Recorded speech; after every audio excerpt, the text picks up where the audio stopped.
trouble with this. So what I'm going to do,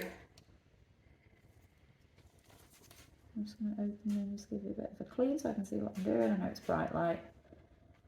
I'm going to put a little bit of numbing on it to begin with. So just open slightly. I know it's hard with these lights. Let's just wipe here. I don't want you running, because the more the eyes are running, the more chance you've got of the eye, of the numbing going into the eye. Now it's perfectly safe, but we just don't want to wash it off. And I'm only going to leave this on for a minute or two. Now, if anyone's had numbing on the lips for lip filler or lip tattoo, you know it starts working straight away. Now, normally you'd want to leave it on for about 15-20 minutes, this one.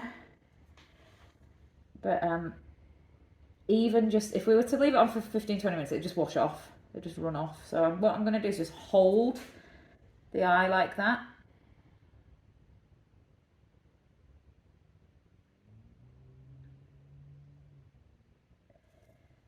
Just for a couple of minutes. Now this will take the edge off, but the bottom liner is so quick that even without pre-numbing and just using the other numbing as well, then you are going to get, you know, it's like a minute, if that, to go across. Your clients can handle it. I just like to make things a little bit easier.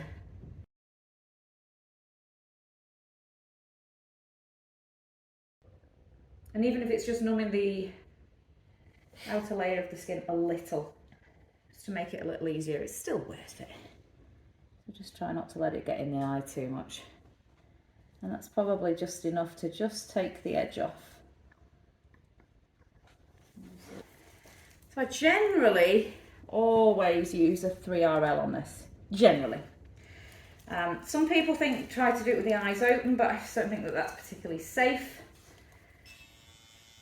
So I'm going to demonstrate the stretch first. So I get my clients to close their eyes. Let me just mop up a little bit here. It's a little bit teary. And I stretch with the eyes closed. And I use my finger and thumb pretty much on the top lid. And then I'm going to use one of my fingers to pull the bottom lid down. So the skin is nice and taut. And I use these fingers for my machine.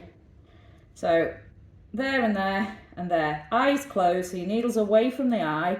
But I can see there the bottom of every single lash. And that's where I'm going for. We don't want to tattoo in the waterline. That's not safe. And it can give your client dry eye. So just always have your tissue to hand. So I'm going to pick up my pigment, blot so that it doesn't flood. We'll keep that switched on now. So I'm going to stretch top lid and I'm using my little finger, and then I'm just slowly going to bring the needle down and make contact with the base of the lashes. Try and keep your needle at 90, move your hand position if necessary. And I'm just going to very steadily work my way along in little circles at the base of the lashes. Now, the more your client waters, the more it's going to make a mess of your work. So just, you can always stop if you have to, but I try and get all the way along.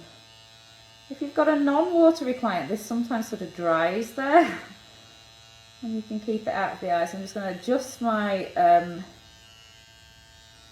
just keep your eyes still for me. Keep that stretch going.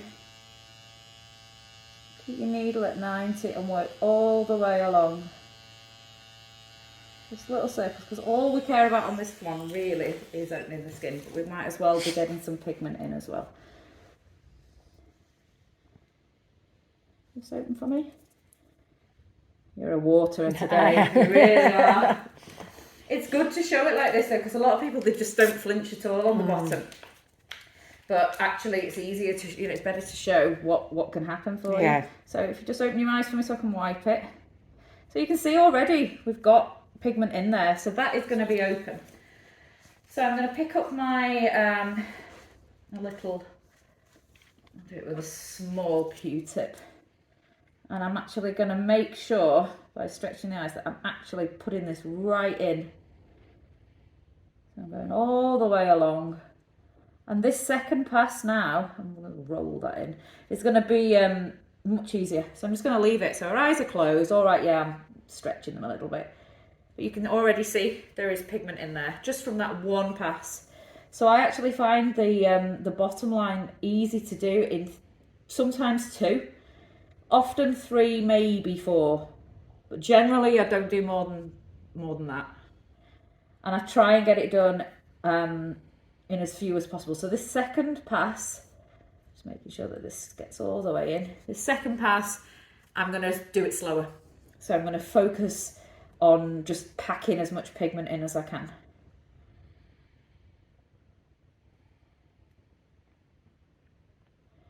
Now these are all safe for the eye. But, you know, it's not pleasant to have stuff running in your eye, so if you can try and keep it out as much as possible.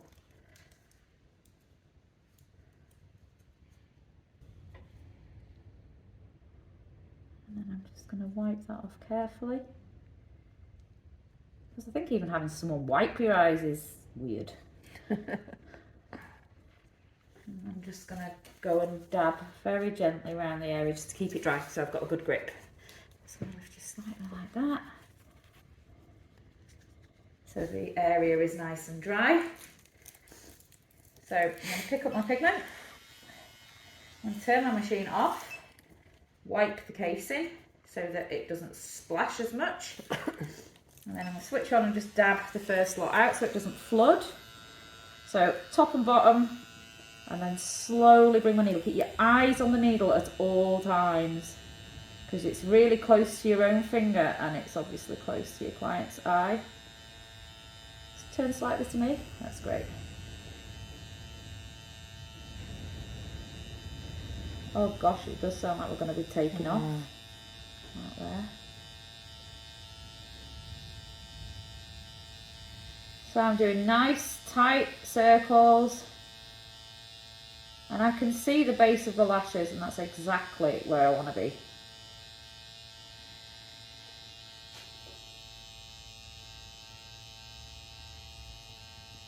If you're struggling to stay at 90, move your client. You can be really polite and say, just move slightly to me, or you just move your client like I do. And she's been absolutely perfectly still here. So I'm trying to sort of lightly, I can feel the vibrations through my needle, just lightly make contact with the skin. Just move slightly, there we go.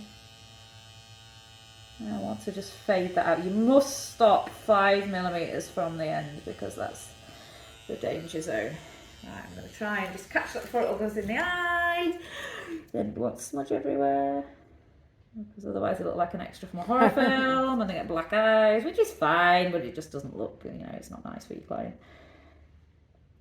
So that's the second pass. If you're open for us, if you can. I know it's hard with all that bright light after you've had them closed. That's already got some colour in. It's bolder than the last one. Now I'm not going to numb again because that should still be working. So we're just trying to try and keep as much pigment as you can out the eyes. I mean, it's not easy when we've done such a massive wedge on the top. Thing is, I know you're going to love it. You're going to be like, that's what I wanted. So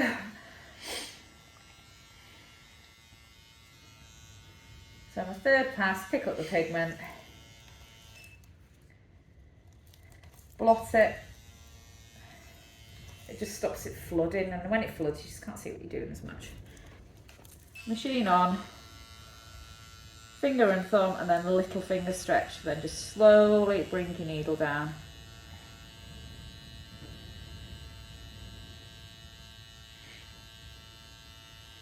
I mean, it is imperative for this that your client stays still. So if your client's moving or wincing, just get them to raise the hand if they've had enough rather than move away from you. Ideally, I want to finish in this pass. It's also not easy that we've worked on the top lid and I'm stretching that.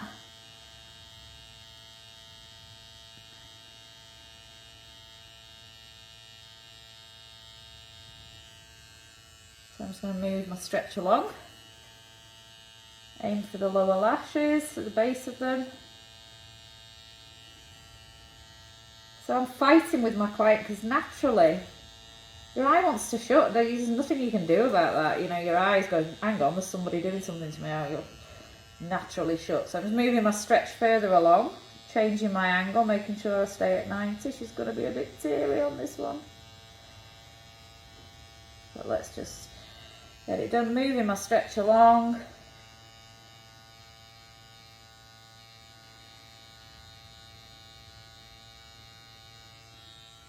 And I think we can just give up on trying to keep that out of the eye. I think it's all well gone in there.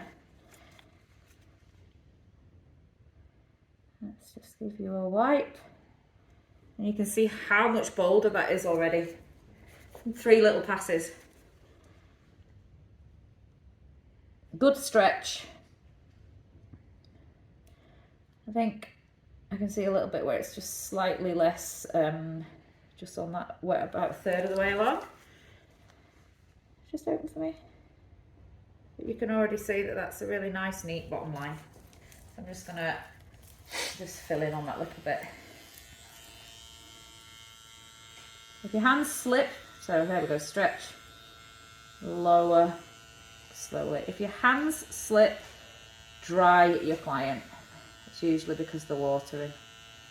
So always have a tissue. If you continue to do that, keep the tissue there and actually grip them with the tissue.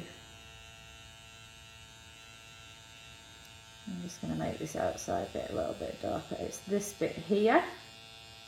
It just needs a little bit more. But I'm happy with how that fades to the centre. I want it to sort of graduate slightly. So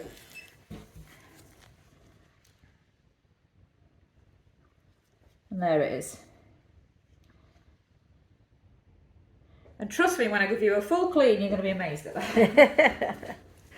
You've done so well. How was that? It was fine. It was fine. Oh, there's me headbutt in there, the lights. You're so good at that. You're so still. And to be honest, you know, it's not taken, for the size of it, it's not taken that long. There's some people going 3.5 hours for liner, and it's too much. You just need to concentrate on packing the colour in. Every bit of contact with the skin needs to be doing something. And if it isn't, change it. You know, if your needle isn't getting the colour in, change it. Change it for something else, either something bigger or something sharper, and just read your client's skin. So if it's really, really thin, it might go in quicker, but you've got more chance of blowing out on it. So just follow what your client's skin. I generally use a 3RL though, tight. So it's a 0.25 on the bottom, and that's just gone in perfectly.